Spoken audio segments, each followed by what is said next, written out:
Good evening. My name is Paul Charnier. I'm the editorial page editor at the Day newspaper. I welcome you to tonight's debate in the 39th District Democratic primary.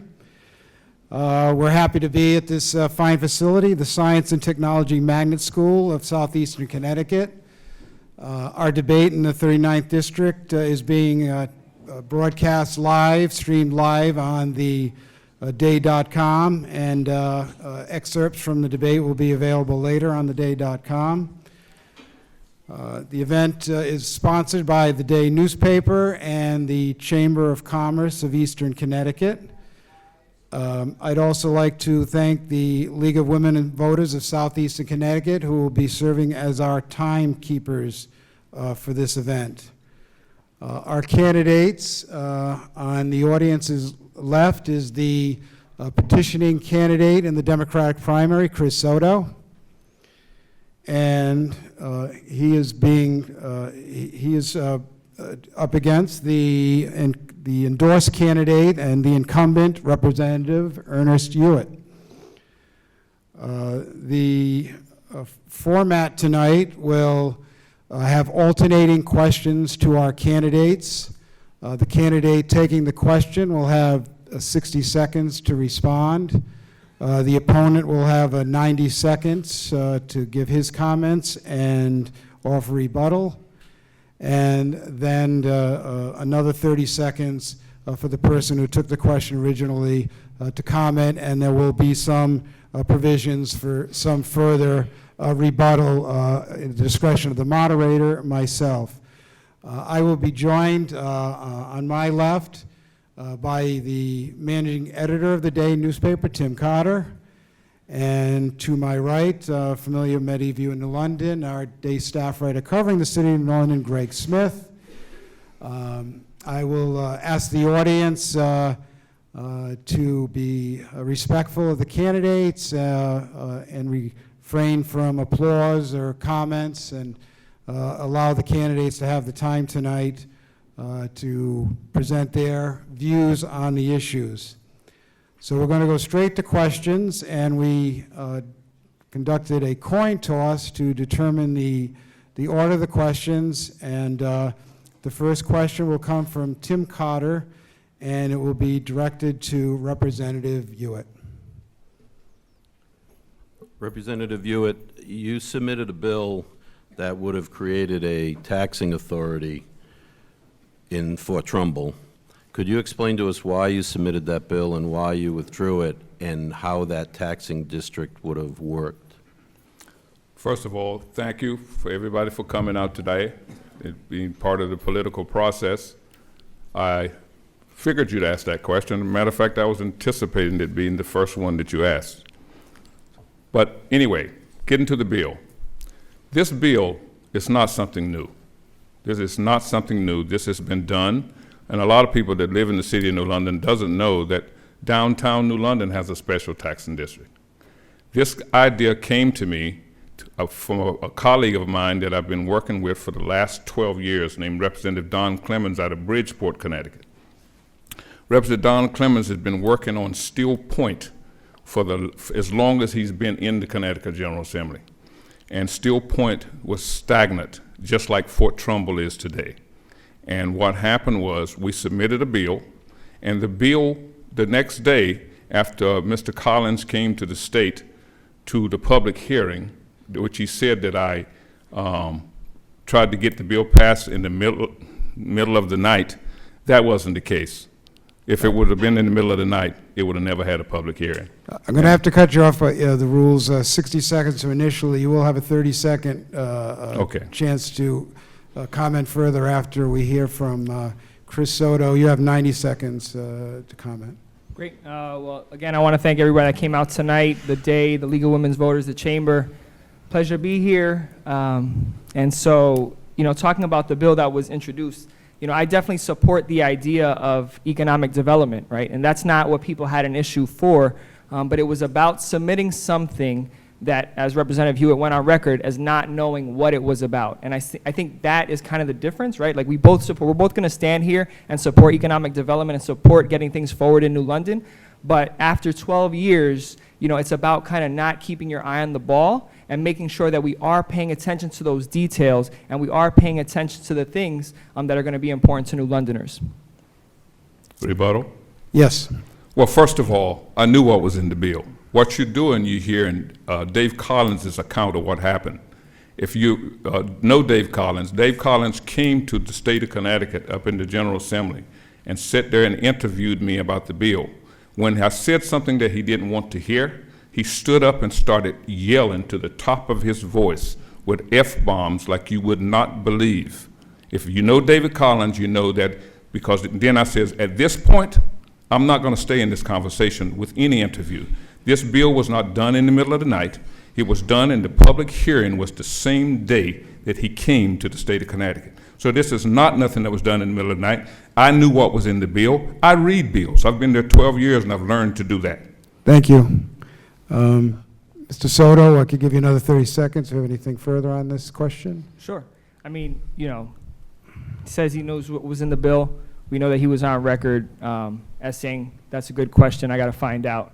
I can count on one hand, in the 12 years that Representative Hewett has been in office, how many bills have been introduced by him and have been passed, right? And so that kind of tells you that comfort of introducing bills that we know are going to improve our community.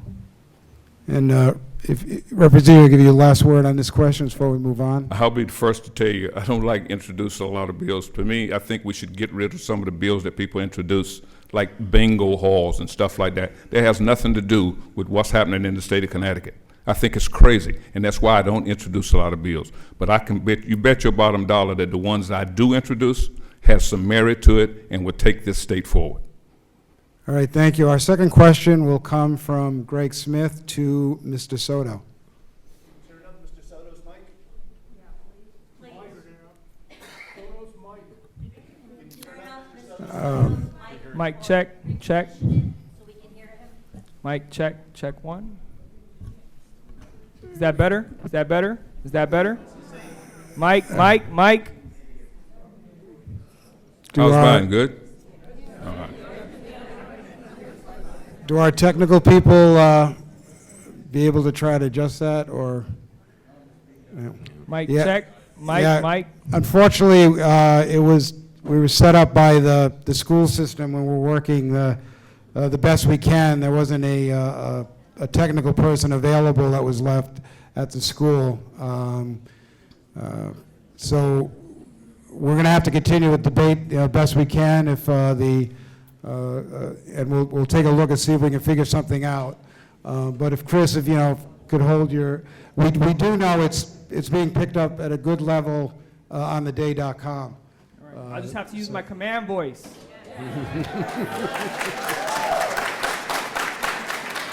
Or he can use my mic. How's it going? All right, next question from Greg Smith to Mr. Soto. Hi, Mr. Soto. How you doing? Good. Can you explain to me the decision that you made? What was behind you choosing this year to run for this seat, considering the fact that there's been a Democrat in office and has been for a while? That's all. Okay.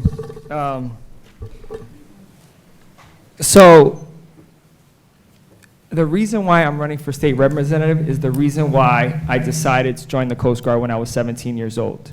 It was to serve, right? It's to serve the country, and now it's to serve the community.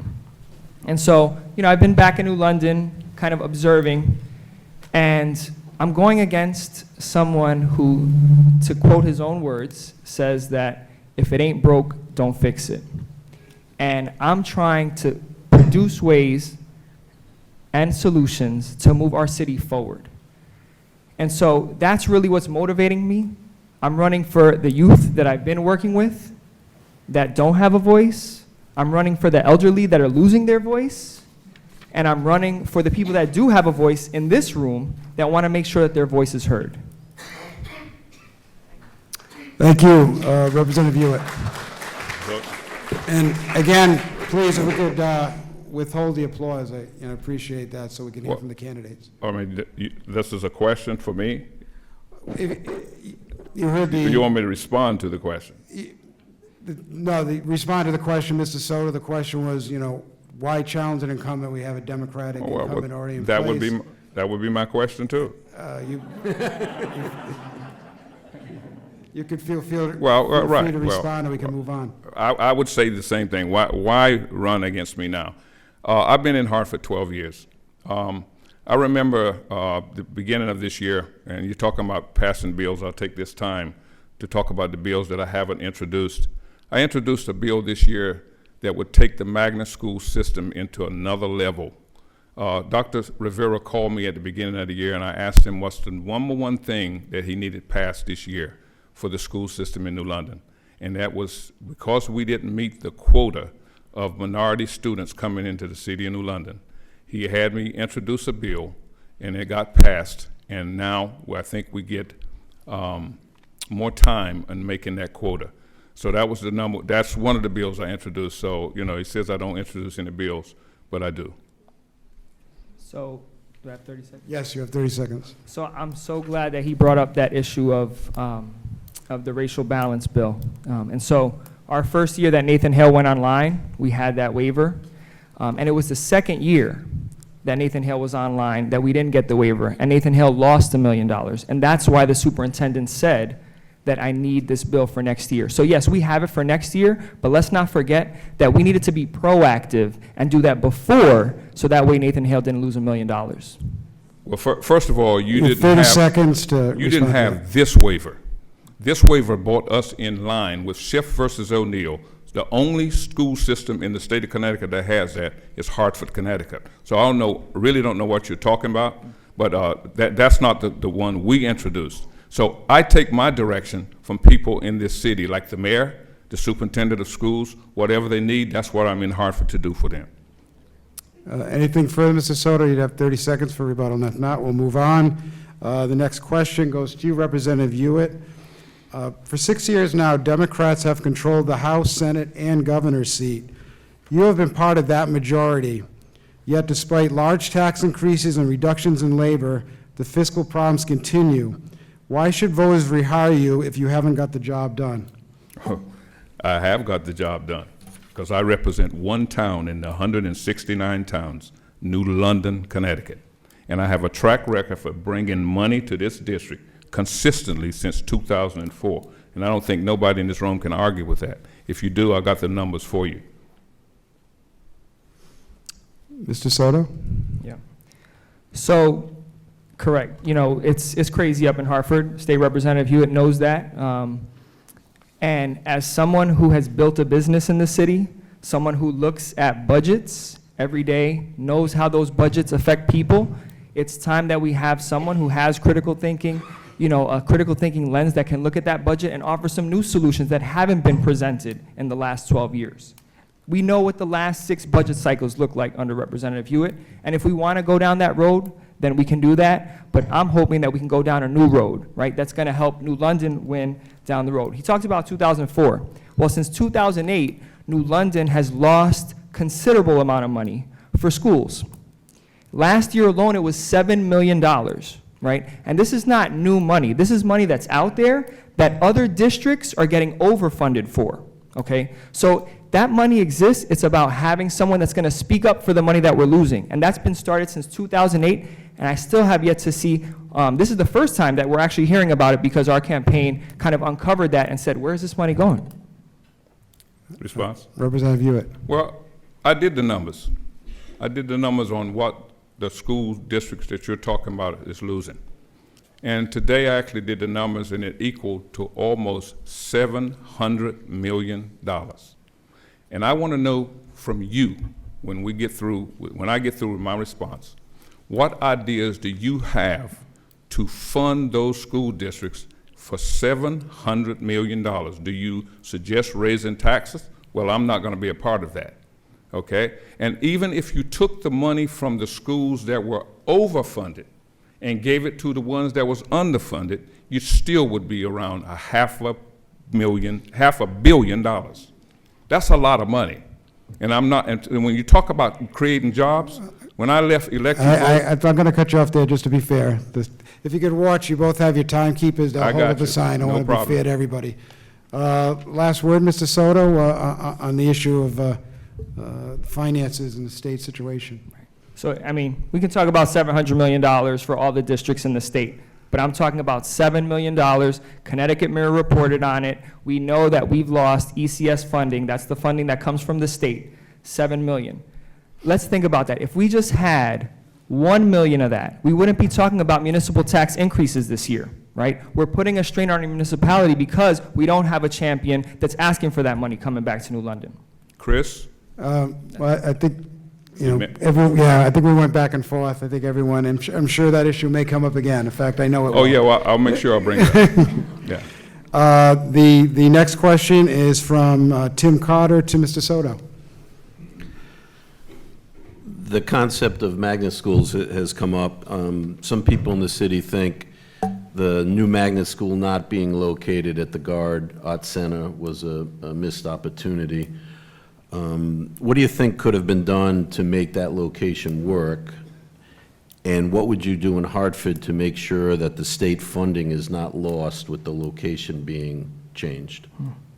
So I'm gonna do the things that I've done since I've been back in New London. The things that I've done as a Coast Guard officer is bring people around the table, produce a plan, and come up with results. Everyone who has worked with me in this room knows that that's how I approach any problem. And so when we talk about the Guard, I was on that task force, right? Looking at how we were gonna do what we're gonna do with the Arts Magnet Pathway.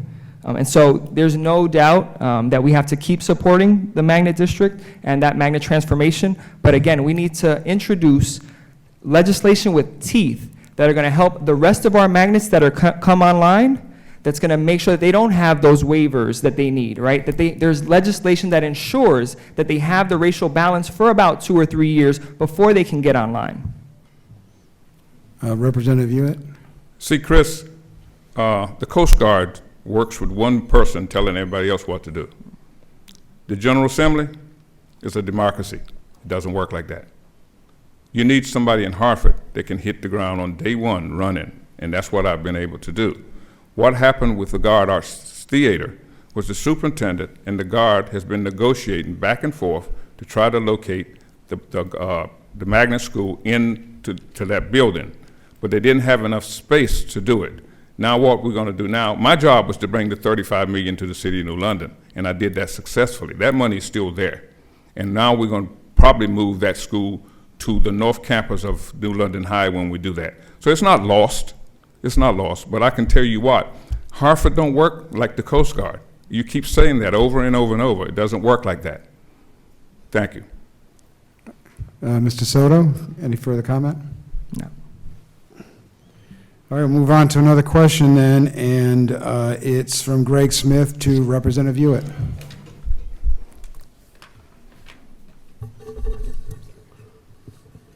Sticking with the school funding theme, there was a Democratic Town Committee meeting in May, and I remember you had announced that the city was going to recoup $5.2 million in state funding for past school building projects. There was a press release that came out from your office a couple weeks later that put that figure at about $3 million. And there's two parts here, right? I mean, I wonder if you can explain the discrepancy in the number, but also your role in obtaining the funding. Okay, very good question. The reason there was a discrepancy because in the state of Connecticut, we pass budgets 2 years at a time, called the biennium. The first year of the biennium was where we recovered the to make the 5.3. We recovered that the first year of the biennium, and then we recovered the 3.2 in the second year of the biennium that equaled 5.3 or anyway, the check's on the way to New London. And I was able to get that in the budget because the last administration did not have the wherewithal to make a phone call to me except 3 days before the end of the session and said they needed this money. But it took me an hour to get this money into the budget, and it was passed, and the money's on the way to New London. That's how it happened. And it takes a lot more to do that than what people think. It's because you get the relationships with people, you know who to go to, and that's the way it is. Mr. Soto, do you want to comment? Yes, please. So I applaud Representative Hewett on Thank getting you. that money because we need it, right? And we should applaud people when they do a good job, right? If there's something that they did bring back, then we want to applaud that. But I do like the fact that he talked about relationships. So if we look at the General Assembly and the time that Representative Hewett has been there, he's been there for 12 years. And again, I respect that service, and thank you.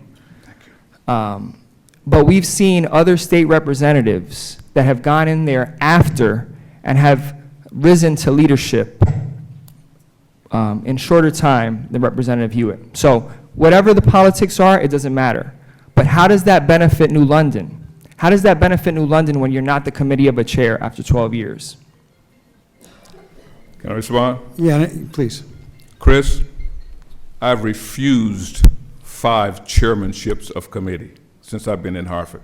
Didn't want to be a chairman of a committee. I went from deputy majority leader to deputy majority leader to deputy speaker in 6 years. That is unheard of in Hartford.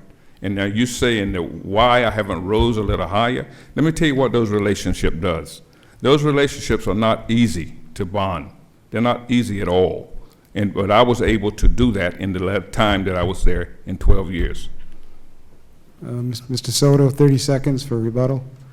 So again, I love the work that Ernie Hewett did in those first 6 years, but we're at 12 years out now, and are you still the deputy majority leader? I am the assistant deputy majority leader as we speak. That good enough? That's great. Now, while I'm on that, I still got some time. Yeah, you can get 30 seconds to Okay, get the 30 last seconds. word on this. Education cost sharing formula in 2004 went from 19 million when I first arrived in Hartford, and is now 25 million, 26 million, almost $26 million. That doesn't happen in a vacuum. When I first started, Isaac Schools funding, and let me tell you something, there is no flavor for charter schools in Hartford. They don't like charter schools. The General Assembly does not like funding them. But I was able to fight to go from $925,000 to $3.8 million in 2016. Thank you. Next question to Mr. Soto. In relative terms, New London is a poor city. Much of the state's wealth resides in Western Connecticut. State unions argue that higher taxes on that wealth is the best way to solve the state's fiscal and urban problems. Others argue higher taxes would further damage the economy and government spending has to be cut. Which philosophy would you bring to Hartford if elected? Yeah, it's a great question. So there was a great article that came out in the Current not too long ago. Institute for Taxation talked about people who make $1.3 million in the state of Connecticut pay 5% on their taxes. Everyone in this room, I'm going to make an assumption here, but everyone in this room pays about 10% in taxes. And so if we're going to ask the unions to give back, it's called shared sacrifice, because 1.3 million are paying 5 and we're paying 10%. I don't know if that makes any sense. Representative Hewett, would you want Well, to comment? I'm a union guy. I've been one for a long time. Boilermaker, Teamster, and UAW. I make no bones about that. If there's something going on in Hartford, I'm going to get the unions the benefit of the doubt. But what we argued this year in this budget, which is the worst budget I've seen since I've been in Hartford, where we had to cut $950 million in one swipe. And we argued like crazy to tax people that made $250,000 and more. But guess what? The votes wasn't there. You know, when you're a real estate agent, it's about location, location, location. Well, in the state of Connecticut, when you pass a bill, it's about votes, votes, votes. If they're not there, you can't pass it. You have a chance to rebut. Last comment, 30 seconds. I mean, again, Rep. Hewett has a strong union voting record, no doubt about that. I think it's like 96%. But last Monday, when the unions needed him, he came in and he didn't testify, and that's when they needed him. Now, I haven't been in the legislature, but I got up there and I testified to talk about that L&M acquisition, because it is going to affect New Londoners, and somebody needed to stand up and talk about it. Okay, so Yeah, glad you brought He that raised a up. new issue, so to be fair, I'll give you Okay, 30 right. seconds to comment on. So on glad that you issue. brought that up. But what you forgot, Chris, is this. At the beginning of the year, well, when we first went into session, Lawrence Memorial Hospital asked me to write a letter on behalf of that acquisition, in support of the acquisition and the merger. And I did. Maybe you should take a look at it. Because when you spoke, you walked right down the middle of the road. They call that riding the fence in Hartford. You got to take a position on one side or the other, because there's no room for riding the fence in Hartford. So yeah, I figured if you learned that here, you might be better off when you go to Hartford, if you go to Hartford. Mr. Soto, if we could clarify, Representative Hewett has written in support of the merger. Could you at least, could you explain to us where you stand on the merger? Yeah. So I support the merger. I absolutely do support the merger, just like Representative Hewett does. But that doesn't mean that it's a win and a loss for the other people, okay? Because there needs to be a community benefits agreement in place, right? A community benefits agreement that outlines what that money is going to look like when Yale decides to throw the $300 million into New London, right? It's not just going to be that the hospital wins and the people lose. All right, thank you. I agree. The next question is to you, Representative Hewett, and it's from Tim Cotter. It's been reported that the legislature was giving money directly to Amistad through legislative line items in the budget, and as it turned out, had no idea really how that money was being spent. In the fiscal condition the state's in, can the state continue to do that? Has there been any changes since that was revealed about Amistad, about how this money is distributed and whether or not it's monitored? Well, what I think what I know right now that the boat is in receivership, and the money, I think it almost certainly has been cut off, but I can find out for sure. It's a $43 billion budget, so it's, that's only a few dollars on the size of the budget. When we first heard about it, it was brought to the General Assembly by Diana Urban, Representative Urban from Stonington, and she was 100% right. See, the Amistad is a beautiful program. What we should have made it, we made it a ship with a story. We should have made it a story with a ship, and that was what the problem with Amistad. So the funding should be cut off, every dime, until it's straightened out. Mr. Soto? No comment on that one? All right, so the next question is to you, Mr. Soto, from Greg Smith.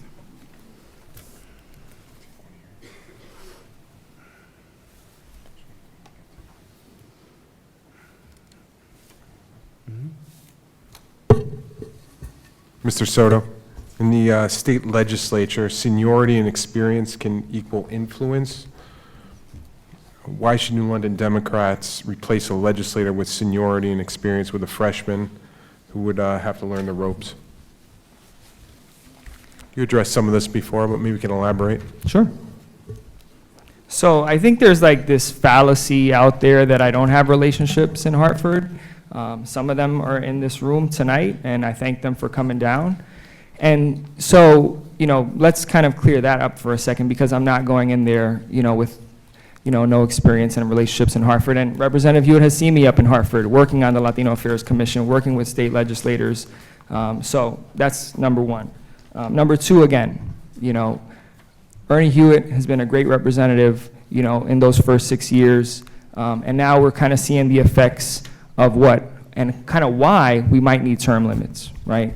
I strongly believe in term limits, and if I'm up there for 12 years and I'm not productive, please, someone, vote me out. But, the reality is that after 12 years, we've seen the leadership go from his one position and then that being stripped away.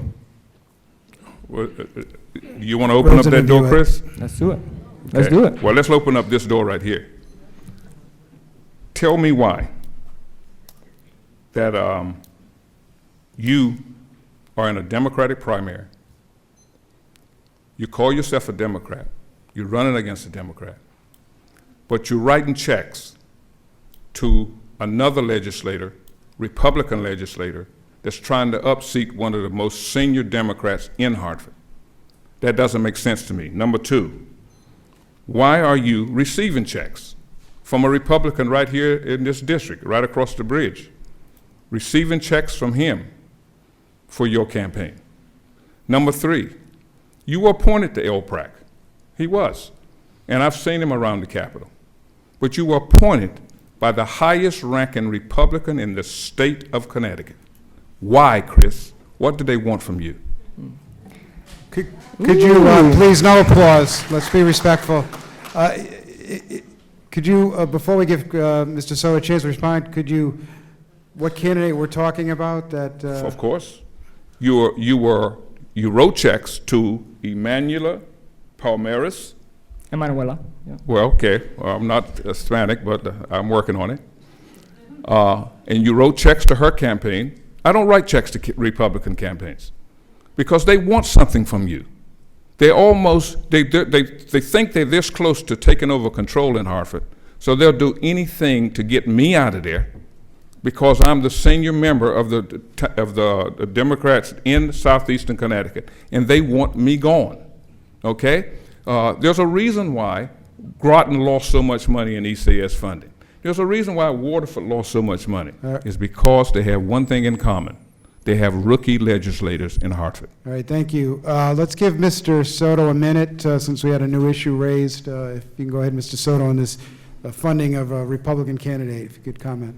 I'm so glad that he brought up Emanuela, because what he didn't tell you was that Emanuela was instrumental in being on the English Language Learner Task Force that is helping New London students, right? New London has, if not the highest, the second highest English language learner population in the state of Connecticut. And she's been instrumental in making sure that there's more money for our students here in New London and making sure that the right safeguards are in place for those students. So that's Emanuela.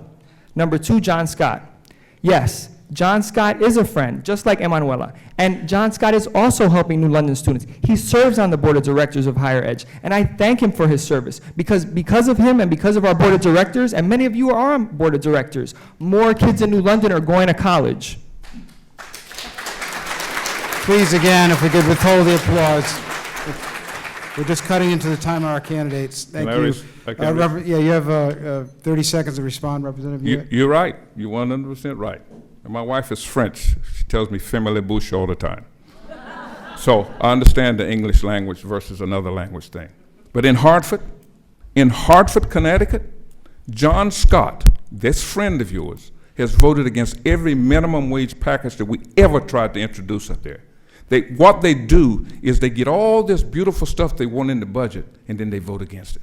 You have to take a stand. There is no gray area in Hartford, Chris. You got to move, or you got to vote for something. I've seen people. Thank you. Time was up. Thank you.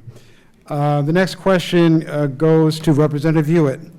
What role, if any, would you undertake as a state legislator if returned to office in addressing the divisions we see between our minority communities and the police officers sworn to protect them? A big issue in our country right now. The first thing I would do, something that I was part of whenever I started in this business here of politics. Remember the Coleman Lodge? Anybody remember that? Shut down the Coleman Lodge when the drug activity was the worst you've ever seen.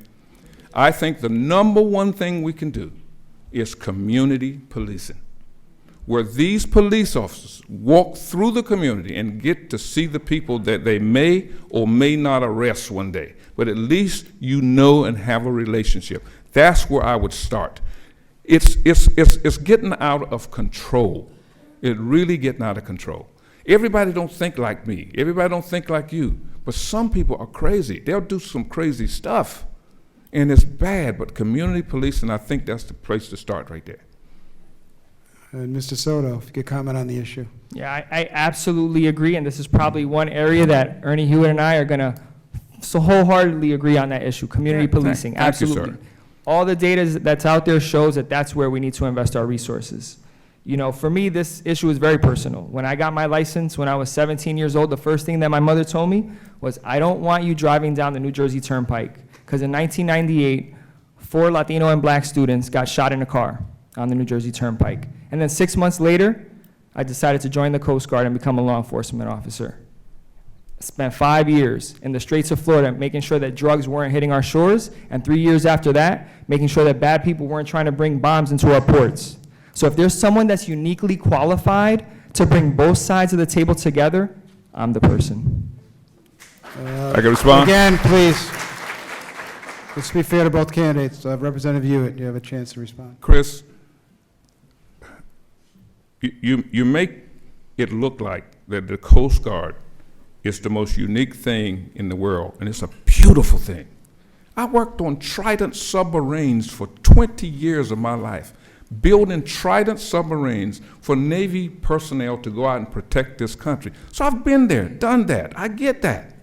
So, but that don't do nothing for you in Hartford. This is a beast up there. And I'm not saying you can't do it.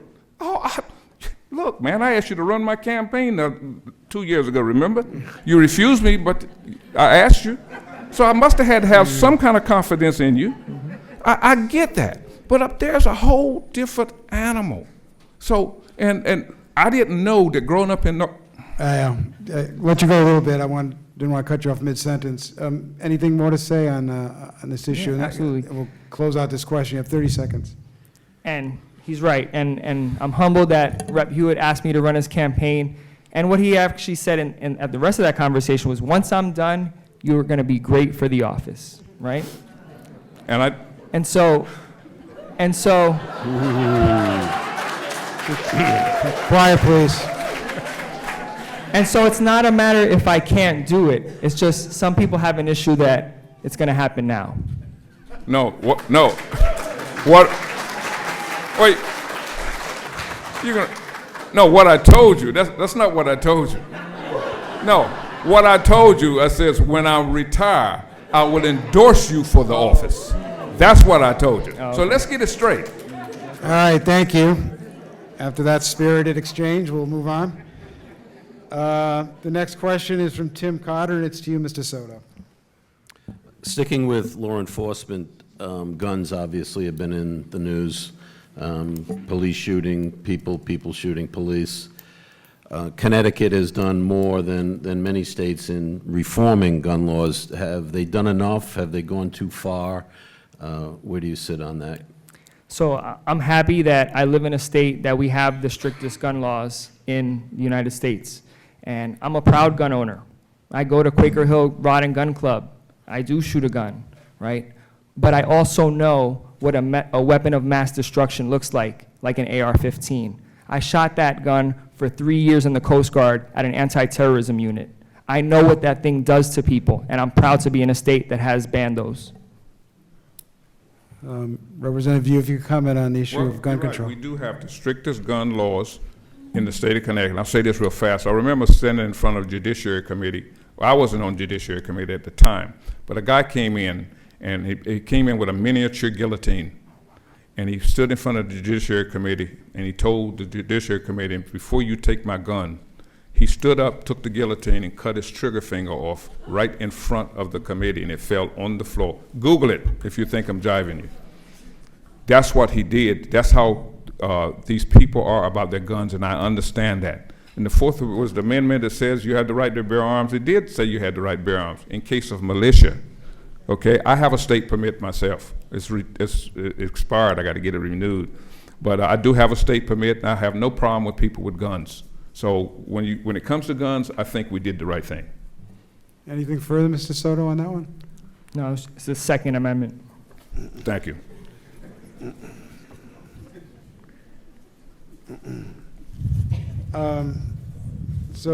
Next question, Representative Hewett.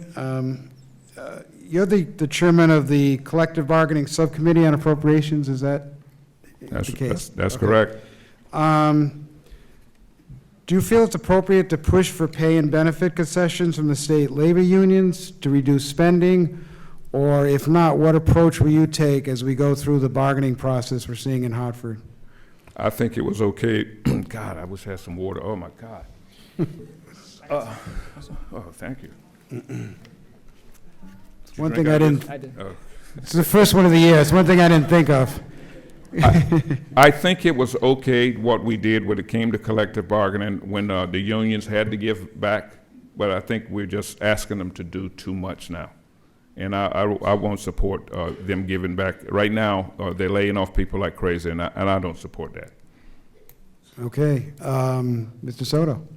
So I absolutely support collective bargaining. And I also support the fact that when we enter into a contract, that's binding, right? And if someone wants to change that contract, then it needs to happen with the agreement of both parties and not unilaterally. Can I raise just one little Certainly, thing yes. before Yeah, yeah. This collective bargain subcommittee that I'm chairman of, I haven't had a meeting. I don't want to have one because of the simple fact that binding arbitration is binding. If I could just do a follow-up, we could kind of reset the clock with a new question, and let's start with you, Representative Hewett. I've heard a defense of the labor spending and the collective bargaining. If you could talk about how do we fix the fiscal situation, because it's year after year, as you said, Representative Hewett, of deficits and cutting. What ideas, if you get back there, would you bring, if not asking for labor concessions, to try to get our fiscal house back in order? And I'll give you the first shot on that, Representative Hewett. Right. Well, first of all, the reason we're here is a lot of people don't understand how we spend money in the state. I'm not saying you guys do or don't.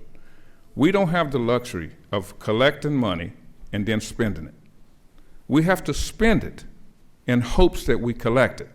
So if a lot of people don't buy cigarettes like we want them to, or buy gas like we want them to, then we have a deficit. And this year, our deficit was $950 million, and we closed it. Now, I tell you this, in appropriations, being a member of the Appropriations Committee, the way we spend money, those days are over. Mr. Soto, what ideas would you bring to try to get our fiscal house in order? Yeah. So, I mean, I think everyone can agree that we are in a new fiscal reality. And, it's about having someone with new ideas, new energy, that can bring some new creative solutions to how we're going to, come out of this economic crisis. And so think about one example, and this is just one out of the many that we can kind of propose. But if you're a real estate broker, right, and you want to get your license, you have to pay $300 a year for that license. And right now, if you're a stockbroker who makes millions and millions of dollars, you pay $150 for that license, right? And so we need to, this is just one example, fees, a very simple example that if we just have someone that comes up with a new idea, that we can bring in some new kind of strategies for revenue. Those ideas come up all the time. We have 169 towns in the state of Connecticut. We have Bridgeport, Waterbury, Hartford, New London, New Haven. Those towns would support anything you just said. But the rest of them, like those little towns like Orange, Fairfield County, they're never going to support that. This is why it gets squashed every time. It's not that we don't bring it up. It just gets squashed. Mr. Soto, give you a last chance to rebut. Are you being realistic about what can be achieved? Absolutely, I'm being realistic. That's why I'm running for office. The reality is that, if we're going to go down what we've been doing for the past 12 years, then it's going to, of course, it ain't broken and we're not going to fix it. Sure. But if we don't get somebody in there that has new ideas, that has creative solutions, wow, one creative solution, let's start an organization to help young people go to college. Awesome idea, and now more young kids are going to college. Well, Chris, I've been educating kids K through 12 for the last 20 years before they get to college. A lot of people don't want to go to college. A lot of people can't go to college. I was one of the ones that couldn't go. That don't mean that we're not smart. We just think with a different side of our brain. All right, the next question is... Can I have a rebuttal on that? Can I have a rebuttal? On the brain issue? No, definitely not. Yeah, I'll give you 30 seconds. So, I never said that everyone should go to college. I'm just giving an example of one good idea that has really helped New London. And I didn't know that getting educated was a crime. No, my bad. All right. Next question from Tim Cotter to Mr. Soto. Both you gentlemen have talked a lot tonight about your backgrounds.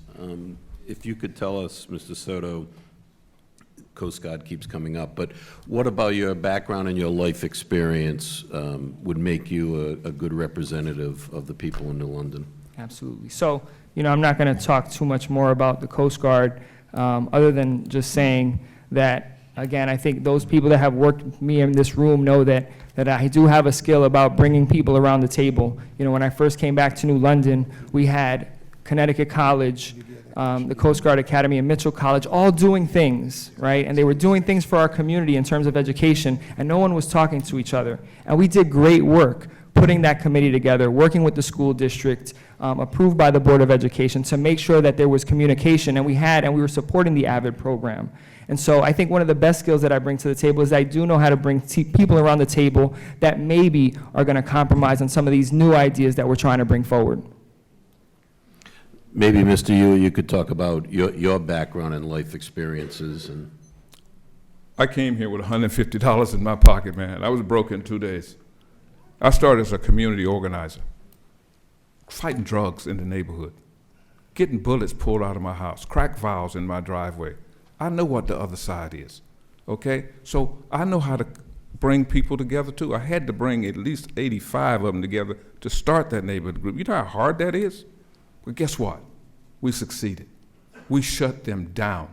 And anybody that has a crack house next to you, you know the easiest way to shut down a crack house? With building code violations. That's how we did it. And we won the first lawsuit of its kind in the United States of America, where a resident sued a landlord for nuisance property, and we won.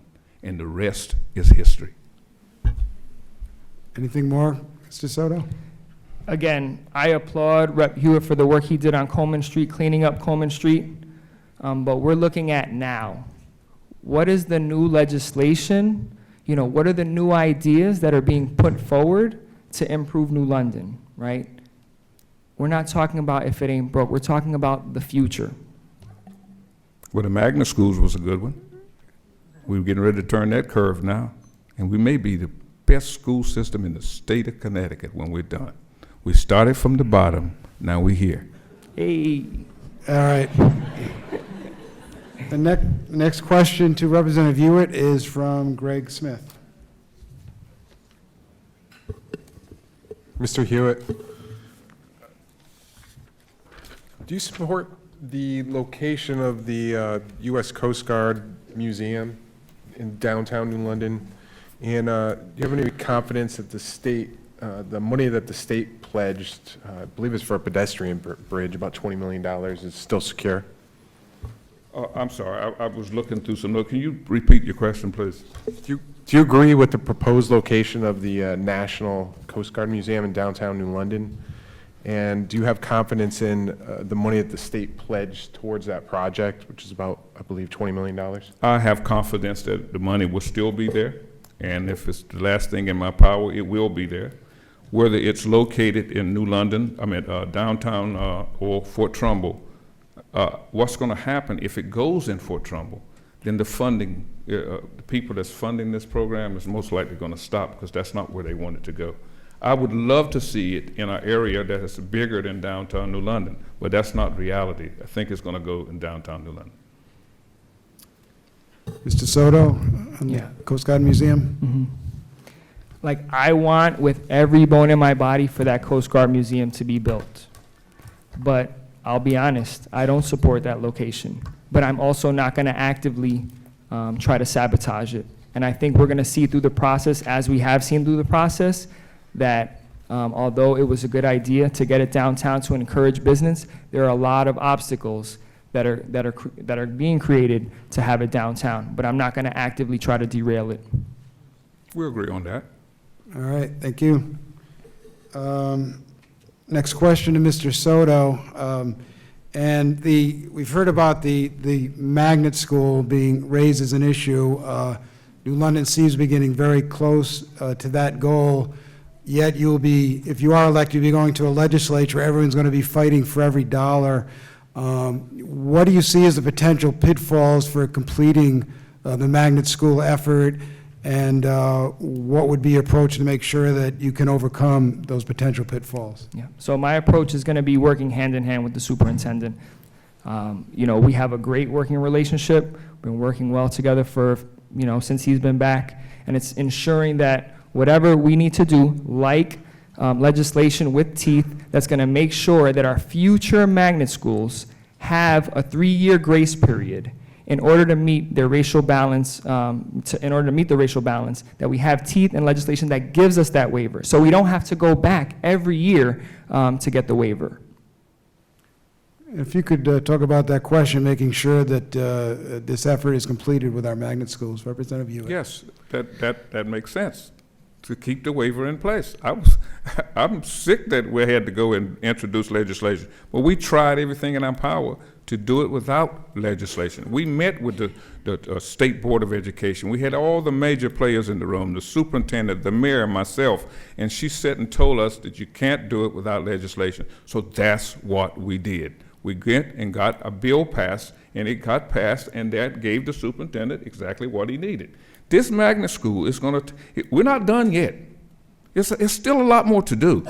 And you're not just gonna go up there. I would love to see, I don't know if you know the chair of Education Committee, the 2 chairs, Schlossberg, you know him, you've been around there long enough. There's some tough cookies. I remember when we got the magnet school plan passed in the first place, the first time. We sat on the dais with the Speaker of the House, with the Chair of Education, and went toe-to-toe for a half an hour with 20 minutes to go in session. This bill was not even passed as a bill. It was passed as an implementer in the back of the education budget. Because if it would have went to the floor of the House, the other 168 towns would have wanted the same thing that New London got. And that's why we would have still been debating that bill right now. Mr. Soto? If you could, though, the idea that this project is so critical, if you could address Democratic voters that might be concerned about sending a freshman legislator up there when, we want to make sure the job gets completed. If you could address the concerns they might have of changing horses midstream in the midst of this magnet school effort, please. Yeah, absolutely. So, the reality is that, again, that waiver that we have for next year is just for 1 year, right? When we didn't get the waiver last year, when the commissioner said no, that it had to be legislation, that is based on relationships. That kind of tells you that perception of New London in Hartford right now. She didn't ask us last year. She asked us this year. That's when it got passed this year. It didn't take much to do it because of those relationships. We're approaching before we move to our final statements, wanted to remind voters here that the primary is August 9th, also those watching on theday.com. And it's only open to registered Democrats. There is still time to register and participate in that primary. And now we are going to move to final comments. Each of our candidates gets 1 minute. By a coin toss, the order was determined, and we start with Mr. Soto. So again, thank you to everyone who's here tonight. The Day, League of Women's Voters, the Chamber. Gracias a nuestro pueblo. Thank you to everybody who's here. Coming out on a Wednesday summer night. And so it's very simple. I'm running for state representative because it is time for new energy, plain and simple. Wanting to serve since 17 years old, that has not changed. But it's time. It's time to pass the baton. I have a track record in our community of bringing new ideas to the table that produce results. We know what the last 12 years look like, but now it's time for new leadership. Thank you. And last word, Representative Hewett, you have a minute. Well, I'm reading mine because I made sure that it was that minute that you wanted. Ladies and gentlemen, this election is one of the most important elections that New London will face in a long time. It's about who will be able to go to Hartford and be ready at day one. Tonight, I would like to mention a few names: Abraham Lincoln, Russell Simmons, Steve Jobs, Sean Puff Daddy Combs, Thomas Edison, Walt Disney. I bring these names up because I have only one thing in common with those names. We have no higher education. We are now turning the curve with making the school system in New London one of the best in the state of Connecticut. We now have a waiting list of children standing by for acceptance, but this does not happen overnight.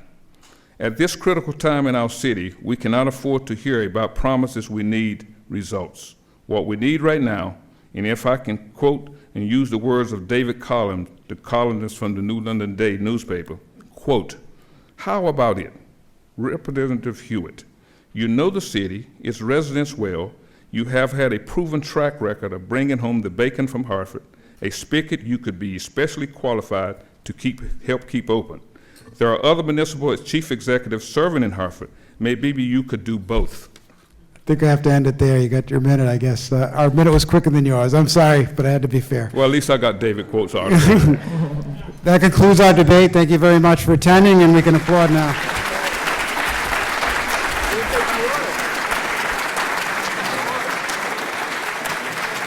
Oh, here you go, here you go.